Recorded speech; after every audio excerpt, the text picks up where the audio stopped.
Di dalam video kali ini, kita akan sama-sama menyaksikan sebuah kasus penghilangan nyawa yang pernah terjadi di Kalimantan Selatan, tepatnya di Tanah Bumbu pada tahun 2013 yang lalu. Kasus ini memang sudah terbilang cukup lama terjadi, namun sungguh saya berharap semoga kisah ini bisa memberikan sebuah pelajaran tentang arti mengendalikan rasa emosi sesaat kita. Jadi ada seorang pria yang bekerja sebagai operator alat berat yang dengan amat teganya menghilangkan 2 nyawa sekaligus dengan cara menumbuk para korban dengan bakat eskavator ketika korban sedang berada di dalam mobilnya. Dan tentu hal ini berakhir dengan sungguh amat tragis. Tak henti sampai di situ saja, pelaku juga tega menimbun tubuh korban bersama dengan mobil yang ringsek itu di area pertambangan untuk menghilangkan jejak. Lalu apa yang sebenarnya terjadi? Siapa pelaku? Dan bagaimana kisah ini bisa terungkap? Jadi begini. Foto yang saya tampilkan ini ialah Thohir Suroso, seorang pria asal Nganjuk, Jawa Timur yang saat itu berusia 40 tahun. Thohir panggilan akrabnya. Di dunia yang berhubungan dengan gali-menggali atau uruk-menguruk, nama Thohir dikenal sebagai sosok yang cukup dikenal sebagai operator ekskavator yang cukup memiliki nama yang telah malang melintang di dunia tersebut. Sudah banyak jenis ekskavator yang telah ia operasikan, baik itu jenis crawler ekskavator hingga jenis ekskavator yang memiliki lengan panjang atau yang biasa disebut dengan long reach ekskavator. Kiprahnya dan skill yang cukup mumpuni membawanya kemudian memutuskan untuk merantau ke tanah Kalimantan. Tidak banyak informasi yang saya dapatkan tentang Thohir ini. Namun ada satu penggalan berita yang saya baca bahwa Thohir ini adalah mantan narapidana atas kasus kepemilikan senpi yang diduga terafiliasi dengan teroris sekitar tahun 2012 yang lalu.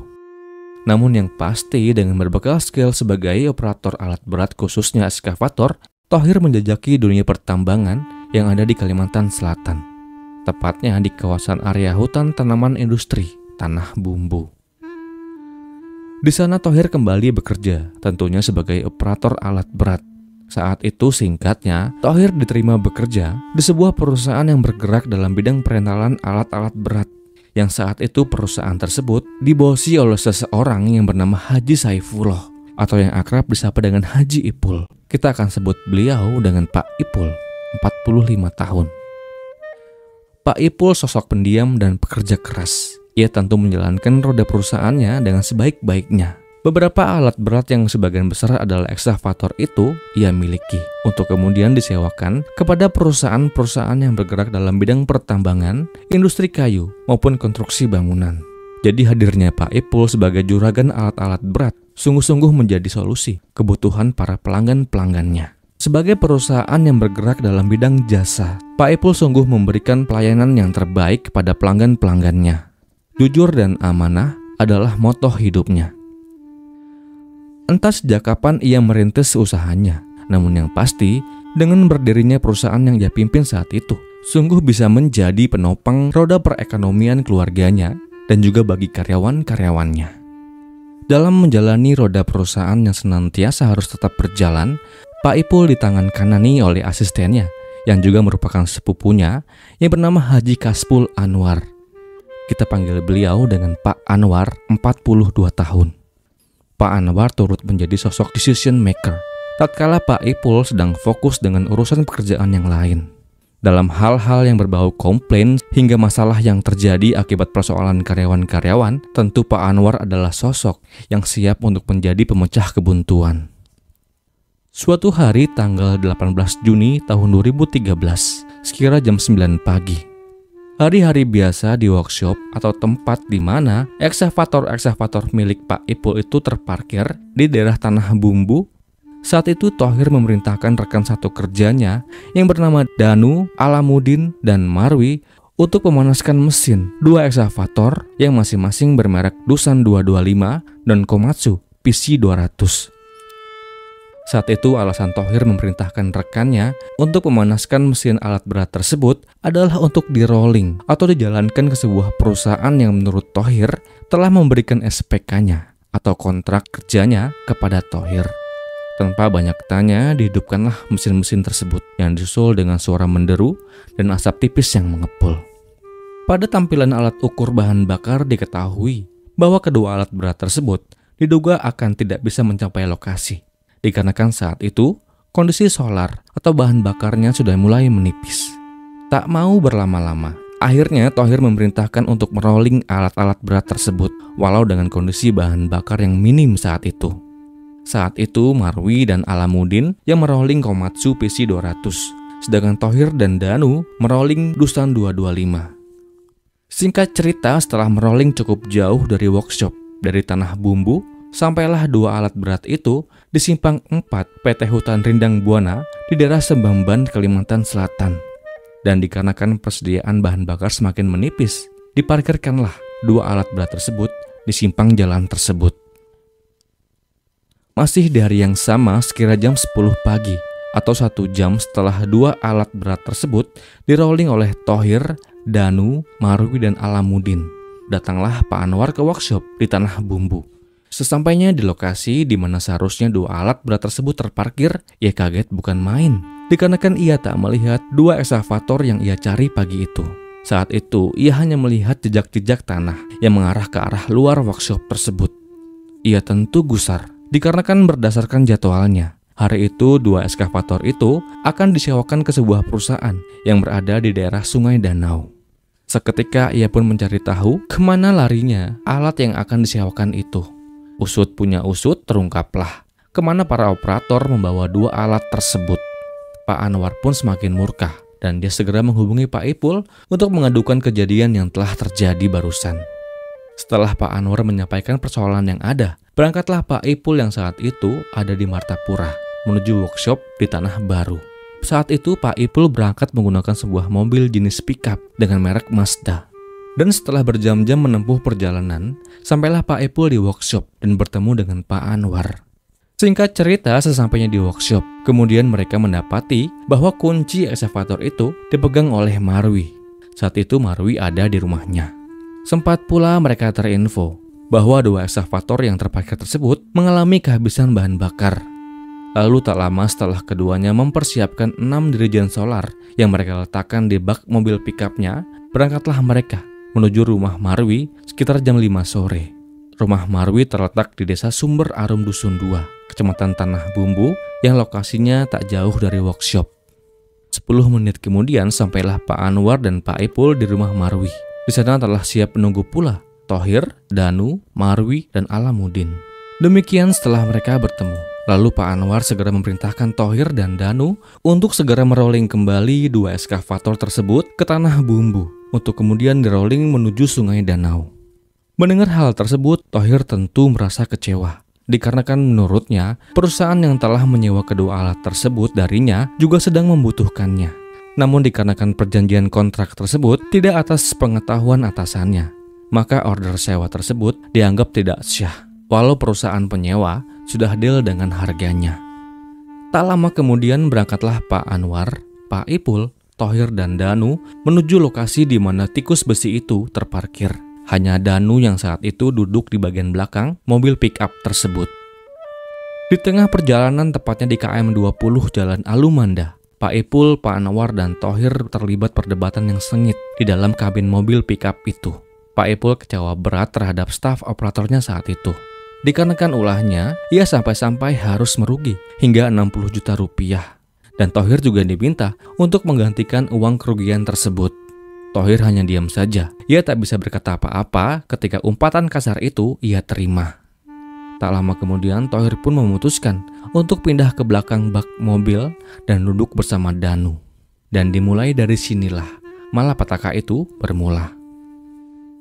Thohir yang gusar kemudian menghampiri Danu dan berkata, "Mereka itu bukan manusia, tetapi iblis. Dipencet aja kali ya, gimana?" Danu tidak berkata-kata, namun dia mengangguk tanda setuju. Tak lama sampailah mereka ke tempat di mana dua tikus besi itu terparkir. Semua penumpang segera turun dan segera diisilah tangki solar yang kosong itu. Masing-masing dari ekskavator itu mendapatkan 3 dirijen solar yang rasa-rasanya cukup untuk menempuh perjalanan kembali ke workshop. Setelah Thohir dan Danu selesai mengisi bahan bakar, Thohir pun menghampiri Pak Anwar dan berkata, "Pak, apa masih bisa SPK ini saya teruskan?" Dengan upatan penuh emosi, Pak Anwar pun menjawab, "Tidak bisa, cepat nyalakan mesin dan rolling kembali alatnya ke workshop." Seketika butalah mata hatinya, tatkala kemurkaan memuncak hingga ke kepalanya. Seiring dengan langkah kedua bosnya yang menuju mobil pickup, dan Thohir juga telah siap di ruang kemudi alat berat tersebut.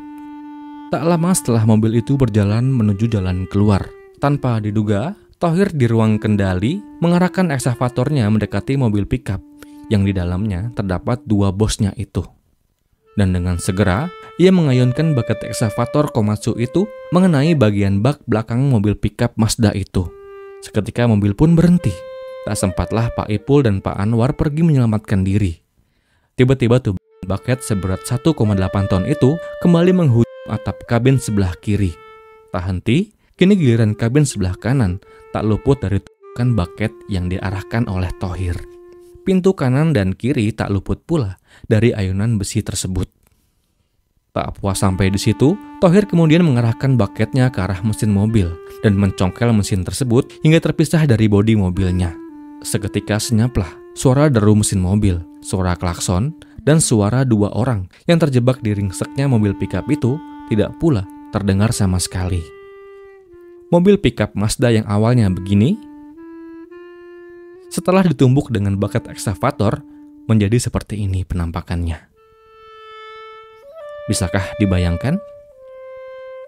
Setelah tak lagi mendapatkan tanda-tanda kehidupan, Thohir segera memerintahkan Danu untuk membersihkan serpihan-serpihan mobil yang berserak. Sementara Thohir kemudian mengangkat mobil yang ringsek itu menuju semak-semak yang berjarak sekitar 50 meter dari TKP. Di lokasi tersebut, Thohir membuat sebuah lubang yang besar yang akan dia pakai untuk menimbun mobil yang ringsek, lengkap dengan para korban yang tergencet di dalamnya. Tak lama dilemparkanlah mobil tersebut, dan lalu ia timbun dengan tanah. Danu yang kaget dan diam saja saat itu juga telah selesai membereskan serpihan-serpihan mobil yang tertinggal. Dan di malam itu tersalurkanlah emosi Thohir. Saya turut berduka cita. Esok paginya atau tanggal 19 Juni tahun 2013, Thohir kembali ke rumah Marwi dan meminta Marwi untuk merolling dua alat berat tersebut ke perusahaan penyewa rekomendasi Thohir. Marwi sempatlah curiga dikarenakan kenapa harus dirolling ke perusahaan tersebut, sedangkan Pak Anwar tidak menyetujuinya. Lalu Thohir pun berkata, "Oh, tidak masalah, bos sudah kasih izin." Tak lama berangkatlah mereka merolling kedua tikus besi itu. Setelah kedua alat berat tersebut sampai di lokasi, pulanglah mereka ke rumah masing-masing. Thohir tak mau ambil resiko. Ia segera pergi meninggalkan Pulau Kalimantan dan segera menuju kampung halamannya. Kasus ini bisa terungkap lantaran adanya laporan kehilangan yang keluarga Pak Haji Ipul laporkan kepada pihak kepolisian. Bukan hanya suaminya Haji Ipul, tetapi juga sepupunya Haji Anwar tak kembali sejak 3 hari sebelumnya. Segera investigasi pun dilakukan. Pemeriksaan turut pula melibatkan Marwi dan Alamuddin yang terakhir kali bersinggungan dengan para korban. Dan tak lama setelah diketahui keberadaan di mana dua alat berat tersebut terparkir, turut pula lah ditemukan gundukan tanah yang gak lazim yang terdapat di areal hutan tanaman industri. Awalnya pihak polisian merasa curiga karena tak hanya menemukan gundukan yang tak lazim. Polisi juga menemukan bagian seperti bemper mobil yang terpendam di dalam tanah. Dan dengan meminta bantuan Alamuddin dan Marwi, mereka gali kembali dengan menggunakan eksavator lainnya. Dan benar saja, di dalam gundukan tersebut, mereka menemukan jejak-jejak kejahatan Thohir Suroso, lengkap dengan para korban yang sungguh tidak bisa dijelaskan dengan kata-kata. Dugaan pelaku segera tertuju pada Thohir dan Danu, yang merupakan orang terakhir yang terlihat bersama-sama dengan para korban sebelumnya. Dan tak lama setelah proses investigasi dimulai, tertangkaplah Danu yang saat itu berada di rumahnya di Kalimantan Selatan. Dan dari Danu terungkap pula posisi di mana Thohir saat itu. Polisi berhasil meringkus Thohir di Surabaya tatkala ia sedang bekerja sebagai operator ekskavator di proyek irigasi. Polisi sempatlah harus berhati-hati dikarenakan bisa saja Thohir mengarahkan baketnya ke arah polisi yang berusaha meringkusnya saat itu. Dan semuanya di luar dugaan. Tak lama menyadari kehadiran polisi, Thohir segera membuka pintu ruang kendali dan lompat ke bawah serta mencoba melarikan diri. Namun langkahnya terhenti tatkala dua timah panas bersarang di kedua kakinya.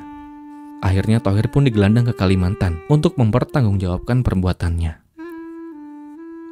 Dalam persidangan yang digelar oleh Pengadilan Negeri Batu Licin, majelis hakim kemudian memvonis sang operator, Thohir Suroso, dengan hukuman seumur hidup. Vonis Danu tidak saya temukan informasinya. Itulah sekelumit persoalan seorang pria yang tak bisa mengendalikan rasa emosinya yang tiba-tiba meluap. Tentu kita bisa belajar dari peristiwa ini. Betapa diam dan pergi ialah solusi terbaik ketika emosi itu memuncak. Turut berduka untuk korban dan keluarganya.